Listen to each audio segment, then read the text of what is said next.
நான் 2 ஷிஃப்ட்ல வேலை பார்க்குறேன். கடந்த ஒரு 7, 8 வருஷமாவே டபுள் ஷிஃப்ட் தான். மார்னிங் ஷிஃப்ட் வந்து 4:30க்கு எந்திரிப்பேன். 7 மணிக்கு கிளினிக்ல இருப்பேன். 6:30க்கு கிளினிக்ல இருப்பேன். 7 மணிக்கு ஃபர்ஸ்ட் பேஷண்ட் வருவாங்க. லாஸ்ட் பேஷண்ட்ட 2 பிஎம் எடுப்பேன். 3 பிஎம் முடிச்சிருவேன். ஈவினிங் ஷிஃப்ட்னா 12:30க்கு வேலையில இருப்பேன்.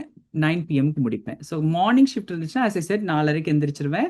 காஃபி குடிச்சு என்னோட ருட்டீனை பார்த்துட்டு வேலைக்கு கிளம்பி போயிட்டேன்னா, அங்க வேலையை முடிச்சுட்டு 3, 4 மணி ஆயிரும் வீட்டுக்கு வர.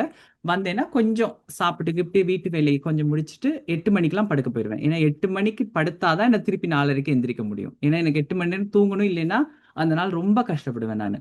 ஈவினிங் ஷிஃப்ட்னா பகல் நேரம் கொஞ்சம் டைம் இருக்கும். அந்த டைம் தான் என்னோட அந்த பேப்பர் ஒர்க்ஸ், அங்கங்க ஃபோன் பண்ணணும், இமெயில்ஸ் அனுப்பணும், அதெல்லாம் அந்த ஈவினிங் ஷிஃப்ட் டைம் தான் பண்ணுவேன். இப்ப எனக்கு சின்ன ஹாபின்னு சொன்னா இந்த சோஷியல் மீடியா என்னோட ஹாபி தான். ஏன்னா என்னோட டே டு டே லைஃப் ரொம்ப ஸ்ட்ரெஸ்ஃபுல்லா இருக்கும். ஏன்னா மெடிக்கல் ஃபீல்ட், ஒவ்வொரு நாளும் ஒவ்வொரு ஒவ்வொரு மணி நேரமும் ஒரு வித்தியாசமான மனிதரை சந்திப்போம். அவங்க ஸ்ட்ரெஸ்ல வரலாம், சந்தோஷமா வரலாம், கவலையில வரலாம்.